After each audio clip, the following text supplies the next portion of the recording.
Fala, meu amigo advogado, neste vídeo nós falamos um pouquinho sobre as estratégias de grandes escritórios de advocacia do direito empresarial. Afinal, de onde vêm os clientes? Quais são as principais origens desses negócios grandes que fazem os escritórios se tornarem tão relevantes assim na advocacia? Sabe aqueles cartões de visita que estão jogados na gaveta e aqueles e-mails de clientes que você há algum tempo não entra em contato? Alguns escritórios de advocacia estão tendo resultados com a prática de inbound marketing para advogados, que é basicamente você alimentá-los com conteúdos que são realmente interessantes, que são relevantes, até que eles estejam prontos e queiram novamente estabelecer contato, ou seja, reaproximá-los do seu escritório. Clique em Saiba Mais que eu conto em detalhes como a gente implementa essa estratégia aqui. Detalhe importante, este vídeo que você vai ver é parte de um podcast que nós gravamos semanalmente aqui e nesses podcasts geralmente nós temos convidados. E este convidado deste podcast que você vai ouvir falando é o Alexandre Cobra, ele presta consultoria para grandes escritórios. De 2019 para cá já foram mais de 50, então mentoria para estratégias de novos negócios, para autoridade, para posicionamento, oportunidades dentro da área que aquele escritório atua. Então está recheado de boas informações, mas já te convido para que você acesse através do Spotify, do Apple Podcast, por onde você quiser, ou até mesmo através aqui do YouTube. Vai ter um playlist para você só do Treminding Cash. São episódios bem completos em que você vai ter bastante insight sobre marketing jurídico. Então, sem mais delongas, vamos ao podcast. Cara, vamos lá, vamos ao que interessa. Então, já vou começar dando um contexto aqui, Alexandre, que a gente é rápido aqui para falar daquilo que todo mundo quer saber, né? Tem uma informação, uma estatística, que é o resultado da origem de negócio dos principais escritórios, dos grandes escritórios aqui, né? A principal origem, vou pegar um pareto aqui, né? São 3 principais origens. A principal é a indicação de advogados dentro de grandes empresas, né? É algo que a gente já sabe, é alguma coisa mais tradicional dentro do direito empresarial de grandes bancas, né? A segunda principal origem é a indicação de escritórios de advocacia, que geralmente não atendem as mesmas causas, né? Não concorrem de uma maneira tão direta. E a terceira origem é a indicação dos próprios membros do escritório, ou seja, a diretoria, geralmente desses grandes escritórios, caras que acabam, enfim, consumindo e tendo uma rede de relacionamentos super legais, participam de clubes, participam de eventos interessantes e acabam atraindo clientes a partir disso. Então a pergunta é, cara, primeiro, esses números continuam fazendo sentido? Você que está dentro dos escritórios olhando a parte, inclusive administrativa, estratégica. E segundo, se sim, como é que se constrói uma estratégia olhando para esses 3 principais pilares? Como é que a gente coloca isso na cabeça de um advogado empresarial? Muito boa reflexão, muito boa essa pergunta, né? Porque se a gente for começar a decompor, né, as formas que a gente pode buscar clientes no mercado, essa sem dúvida é uma que vai compor a minha estratégia. Então eu saio um pouco do ambiente do digital, da produção de conteúdo, eu saio um pouco de questões como essa, né? Eu não tenho dúvidas, eu acredito que sim, tá? Vejo que sim, e é preciso fortalecer, aí entra questões de marca, né? A questão da marca jurídica. Então eu preciso fortalecer a minha marca perante advogados. Então a gente começa a entrar numa questão aqui, né? Eu não abandono, então, portanto, a produção de conteúdo. Porque a minha produção de conteúdo, a minha produção intelectual é o que vai fortalecer minha marca. Se os advogados de empresas vão referenciar ou vão procurar o meu escritório com base no quê? Com base no que eu estou produzindo, com base no que eu estou mostrando no mercado. Então isso é muito importante. Como que eu chego até eles? Participando de associações, participando de organizações, onde eu quero que a minha marca esteja produzindo um material, produzindo um conteúdo, seja ele intelectual, seja ele um pouco mais simples para estar nas redes sociais ou nas mídias setoriais, para que a percepção da minha marca seja feita a partir desse público, né? Tá. Então esse é um primeiro ponto. Isso vai mais para o aspecto digital ou não?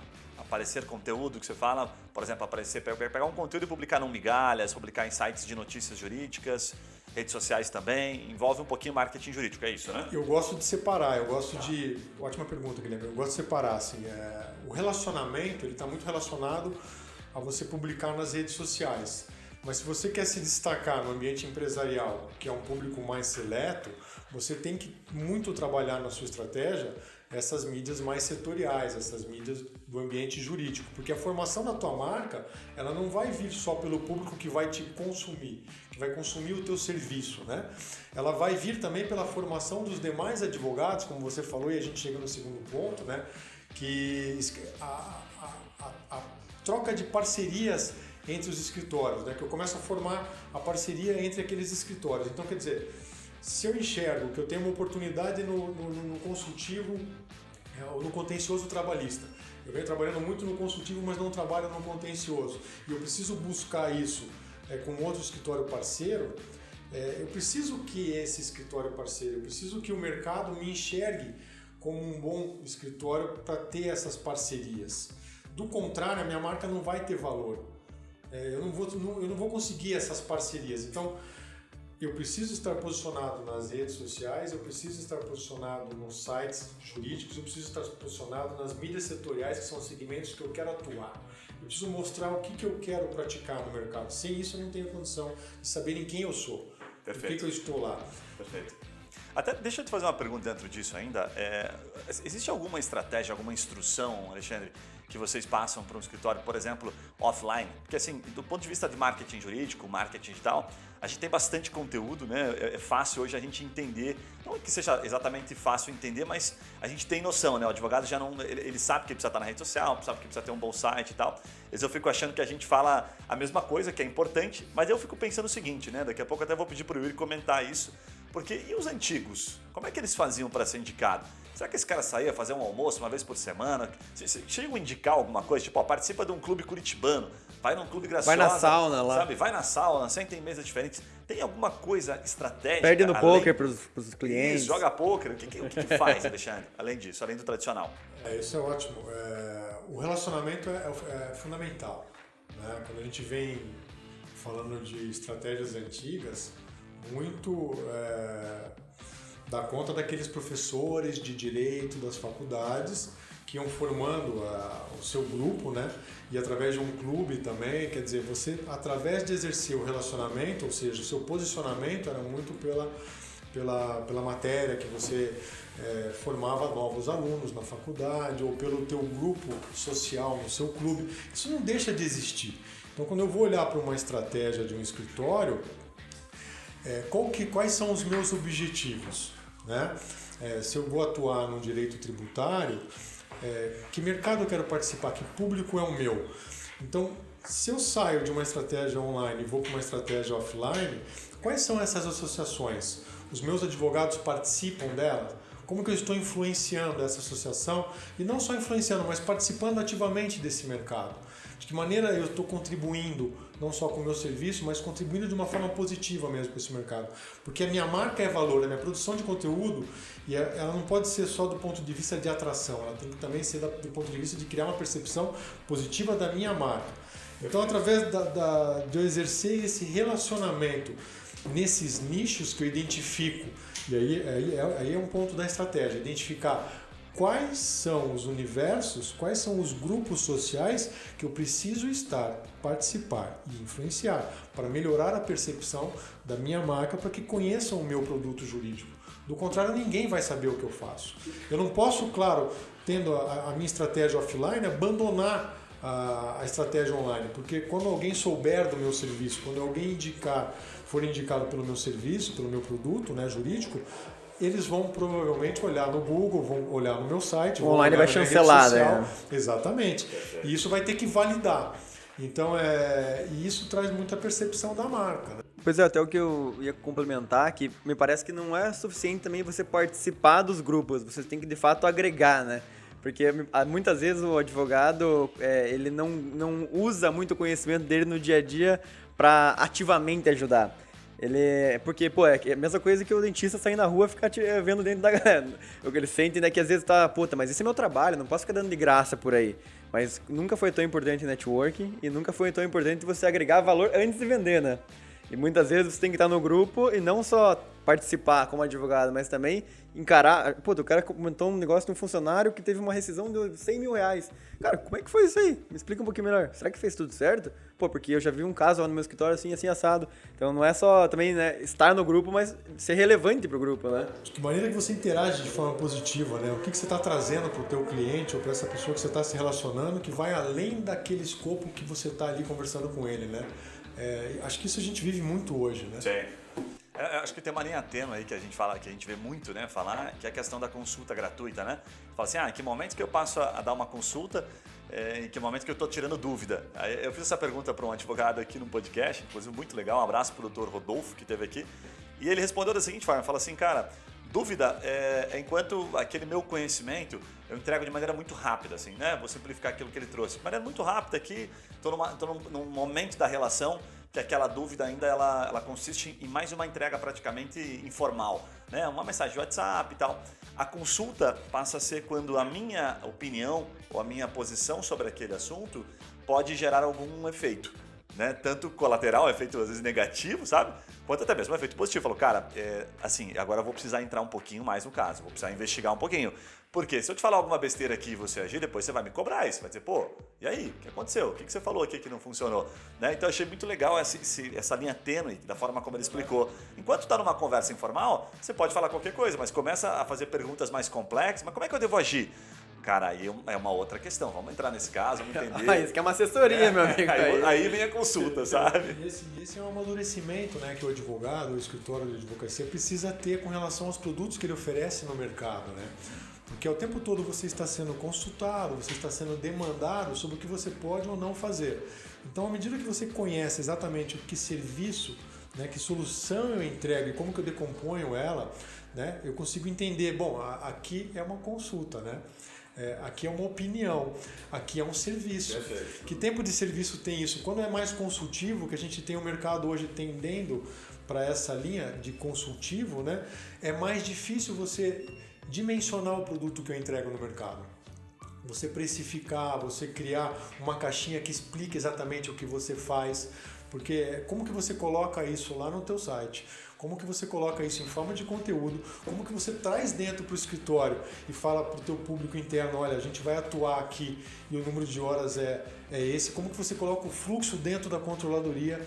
Quer dizer, tudo isso faz parte desse escopo de você colocar o teu posicionamento, de você ter essa conversa que você acabou de falar. E me parece também que quanto mais iniciante o advogado, ele tem que ter mais essa consciência que precisa entregar muito valor antes, né? Então procurar oportunidades de você se provar também no mercado, né? Às vezes é aquele negócio, putz, eu vou ficar aqui no meu meio, vou fazer meu marketing, vou fazer meu trabalho, mas cara, você já parou pra pensar quantos amigos empresários você tem? Tipo assim, você não tem um primo que tem uma empresa, será que não tem problema lá que você poderia entregar um pocketzinho de graça, passar lá pra ver como é que tá o negócio do cara, tomar um café e dar uma dica pra ele, ponto, já agregou o valor do dia pra aquele cliente, lá no futuro, quando ele precisar de alguém, você vai ser um dos que ele vai pensar pelo menos. Boa. Deixa eu fazer uma pergunta ainda dentro desse bloco, que acho que o que você falou ali tem um paralelo muito legal, Cobra. Quer complementar alguma coisa? Não? Não. Você falou uma coisa muito bacana, você falou assim, o offline, né, ele serve como, o online serve como chancela, ao contrário do offline, né? Então estou no meio, estou nas redes, enfim, estou em associações e aí sou chancelado pelo online, né? Offline eu vou lá, agrego valor e tal. Quanto a isso, acho que a gente não está trazendo nenhuma, vamos colocar nada que o advogado não saiba, né? Mas é difícil às vezes ele operacionalizar isso, né? Colocar em prática, né? Saber colocar em prática é bem diferente. Agora a pergunta é o seguinte, por exemplo, essa questão aqui, o segundo pilar é a indicação de outros escritórios de advocacia. Então qual é a pergunta? Como você recomenda, por exemplo, esse relacionamento com outros escritórios? Ele fica apenas passivo diante de um conteúdo que o outro escritório tem que ver valor e tal? Ou eu posso, por exemplo, passar a mão no telefone, né, estrategicamente, dizer assim, opa, surgiu uma causa aqui, né, eu estou vendo aqui que você atende esse tipo de causa, o que você acha de a gente tomar um café? Como é que você recomenda construir isso ativamente? Excelente ponto. A marca jurídica ela é composta pelo principal ativo dela, que são os advogados, que é o time, né? A qualidade técnica deles e a capacidade deles de exercerem esse coworking, esse melhor dizendo, esse networking, né? Então, assim, é preciso estratégia nisso também. Quais escritórios são os meus escritórios que eu tenho condição de gerar uma sinergia, tá? Com quem que fica isso? Com todos os advogados? Quais os advogados têm capacidade de fazer isso no time? Porque nem todos têm, né? Então um advogado que está numa função mais júnior talvez não seja o identificado ao longo da jornada dele de crescimento profissional, sim, né? Mas os sócios, aqueles mais maduros, porque o terceiro pilar diz ali, bom, o advogado vai trazer também cliente.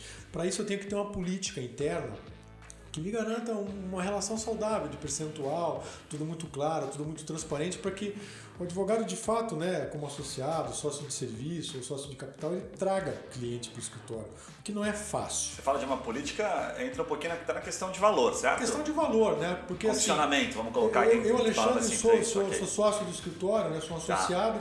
Por que eu vou trazer para o escritório e não vou trazer para minha carteira pessoal, se isso é faculdade minha? Então, quer dizer, tem que ter atrativo para que o advogado e o escritório cresçam conjuntamente. Tem que ter o faz-me rir, né? Tem que ter o faz-me rir, claro que tem que ter, né? E não tem nada de feio nisso. E isso precisa ser, claro, tem que ser transparente, tem que ser objetivo e tem que ter uma equação saudável. Isso é muito importante. Agora, do ponto de vista estratégico com os outros escritórios, eu tenho que identificar quais são esses players, né? Quais são esses escritórios que podem me trazer algum tipo de resultado, né? Que podem me trazer um benefício e eu também levar benefício para eles e exercer esse relacionamento, né? Porque é minha equipe com esse escritório com a minha equipe, identificar quais são as pessoas. E isso é um jardim, é como conteúdo, né? Eu vou lá, jogo água, boto um pouquinho a planta no sol, tem um dia que ela vai estar mais triste. Então passa por você manter esse contato e não deixar ele de lado, adormecido, né? Não é fácil, não é tarefa simples. E você considera que o advogado ele pode procurar concorrentes também? Eu quero dizer assim, um advogado tributarista que atende indústria, ele também procura outro escritório, às vezes maior, que também da indústria, tem alguma parceria que eles podem fazer de fato? Ou sempre tem que procurar nichos correlatos que atendem clientes parecidos, mas em outros ramos? Tem sinergia com concorrentes também ou só com escritórios que são, às vezes, diferentes? Isso é uma ótima pergunta. Eu estou pensando aqui, o que pode acontecer é se eu tenho uma capacidade que eu não consigo atender, é possível fazer a parceria, por que não? Isso parte da tomada de decisão do escritório. Se eu vou crescer verticalmente, se eu vou crescer horizontalmente. Daí tem também a questão assim, bom, eu não vou deixar com que outro atenda o mesmo nicho que eu estou atuando. Né? Esse é um ponto de vista estratégico. Né? Se eu não quero isso, eu tenho que pensar, bom, então eu vou investir, eu tenho condição de trazer um novo sócio, um novo associado, né? Crescer a minha equipe ou eu faço parcerias. Então tudo isso vai fazer parte da minha estratégia, porque assim, eu tenho metodologias internas, né? A gente está falando da maneira como eu atendo clientes no mercado. E tudo isso passa pela confiança, né? Como é que o cliente vem até mim? Pela confiança. Pela minha marca, enfim. Quando eu tenho esse elo, como é que eu delego a confiança a outro, né? Uma vez estabelecida a confiança, se eles me perguntam assim, você conhece alguém lá que faz marketing jurídico, né, que tem uma agência? Eu falo, fala com o Guilherme. Então, quer dizer, se ele tem confiança em mim, o que ele vai ter confiança em você, né, Guilherme? Perfeito. Ponto. Perfeito. Então, até que terceirizou a confiança ali, né? Exatamente, porque é como você vai no dentista, como você vai no médico, né? É mais ou menos a mesma coisa, né? A mesma lógica aí. Então, eu tenho que tomar um cuidado como que eu vou trabalhar essa estratégia. Porque eu estou delegando o quê? Um nicho, delegando uma capacidade que eu desenvolvi durante 20 anos para atender um mercado. Então, tudo isso eu preciso pensar muito bem. Você sabe que eu antes de passar para a próxima pergunta aqui, eu estava lembrando aqui, uma vez acho que eu gravei um vídeo, a gente grava muito vídeo e eu acabo esquecendo, né? Mas eu passei um reczinho, eu lembro que eu passei para um amigo pessoal, para o Felipe Otto, inclusive, que é um advogado, e ele falou para mim no dia seguinte, cara, está aparecendo aqui algumas causas, que eram causas criminais, né? A partir de uma campanha que ele estava fazendo, e ele não estava querendo atuar, e eu acho que família também. Então aparecendo algumas situações assim, que ele não dava foco. E ele estava até achando ruim e tal. E aí eu falei para ele assim, Felipe, assim, me explica, você tem parceria com outros escritórios? Não tenho. O que você acha de pegar essas causas, esses clientes que entraram para você, né? Porque ele que estava agindo na própria campanha, assim, sabe? A gente não fazia nada para ele, né? E você usar isso como desculpa para criar uma rede de parcerias, de relacionamento. Então, por exemplo, assim, eu percebi naquele dia que eu falei para ele, foi meio sem querer, assim, sabe? Eu percebi assim, advogado criminal. O cara, advogado criminal é uma das áreas mais isoladas, talvez, do direito. O cara só atende criminal e ponto. Né? E aí você vê alguns escritórios criminalistas, a exemplo, por exemplo, da Ledone, que vai estar aqui com a gente gravando amanhã. O da Ledone agora está entrando no empresarial. Então, provavelmente, ele não está entrando à toa. Ele está entrando porque, ele atende criminal, aí surgem clientes que são empresários, são oportunidades. Agora, quantos criminalistas não atendem, não entram na esfera empresarial? E aí, o que custa você chegar pro cara? Porque falar é fácil, né? Mas eu vou fazer a minha parte, que é falar e dar o puxão da orelha. Eu falei para ele, o que custa você pegar aquele leadzinho, né? Aquele contato qualificadinho que entrou, passar a mão no Google, botar assim, advogado criminal. Olha o escritório, dá uma olhadinha, ver se ele não atende outras áreas de atuação, ver se não vai ter nenhum conflito, ligar para ele e falar, olha, tem um cliente aqui que acabou de aparecer, a situação é essa. Você tem interesse em entender? É o Felipe que está falando e tal. É uma primeira brecha. Isso é persuasão pura do ponto de vista positivo. É a velha e boa, como é que é aquele gatilho? Gatilho da reciprocidade. Pô, o cara vai ficar te devendo. Isso né? sem contar que o cara, só olhando na rede de relacionamento dele, provavelmente já vai achar uns possíveis parceiros ali. Nem precisa olhar muito faz sentido isso, fora, Calma? Para mim faz sentido. É aplicável ou não? Falar aqui é aplicável. O mundo Você está que tá cada vez mais escritório. conectado, né? Esse é Sim. o ponto. Quer dizer, do ponto de vista social, o direito também, ele vem se conectando cada vez mais, né? E ótimo exemplo que você deu do vendedor, né? Então, o criminal está muito isolado, né? Mas se você for ver esses atores aí que ele atende, né? Esses clientes que ele atende do direito criminal, eles têm outras necessidades em outras áreas do direito. Então, por que não eu começar a atender qual é essa área que tem maior incidência, né? Isso faz parte da minha estratégia, ou desenvolver parcerias com outros escritórios. E eu acho que quando ele resolve o problema criminal do cara, ele pode vender qualquer coisa pra ele. Exatamente, quer dizer, de novo o processo da confiança aqui, né? Então, eu vejo assim, sendo bem objetivo, sem parceria hoje você não vai para lugar nenhum. Né? Então, a gente precisa entender como que o meu escritório, né? Como que o seu escritório, você que está ouvindo, consegue se desenvolver com as parcerias. Que parcerias ele precisa ter para se desenvolver, do ponto de vista de área, do ponto de vista de pessoas, do ponto de vista tecnológico, né? Aqui a gente está falando de agência. Então, o que necessito eu fazer aqui na minha tomada de decisão, de gestão, para que eu tenha parcerias? Bom, para você que está nos ouvindo aí, já sabe, né? Primeiro, deixa o seu comentário, se inscreve aqui no canal se você não seguiu ainda. A gente sempre vai trazer conteúdos como esse, muitos convidados legais que falam sobre estratégias, oportunidades. A gente só chama aqui os advogados que de fato, né, ou consultores, mentores, que compartilham, que abrem a caixa preta e entregam aquilo que eles sabem. É um compromisso que a gente tem sempre que a gente vai gravar alguma coisa. Então não esquece, se inscreve aqui, eu quero te convidar para 2 conteúdos que estão muito legais no YouTube. Um deles é uma estratégia que a gente executa aqui, que gerou 5.180 contatos em 12 meses na advocacia. Tá muito legal, convido você para dar uma olhadinha. E o segundo é o seu escritório no site da G1, Globo.com, Exame, enfim, sites. Pensa num site super legal que o seu público-alvo está. Existe uma estratégia que é possível você implementar fazendo isso e a gente mostra nesse vídeo. Então, não esquece, deixa o seu comentário aqui, me fala se você gostou. Um abraço e até o próximo podcast, até os próximos vídeos. Valeu!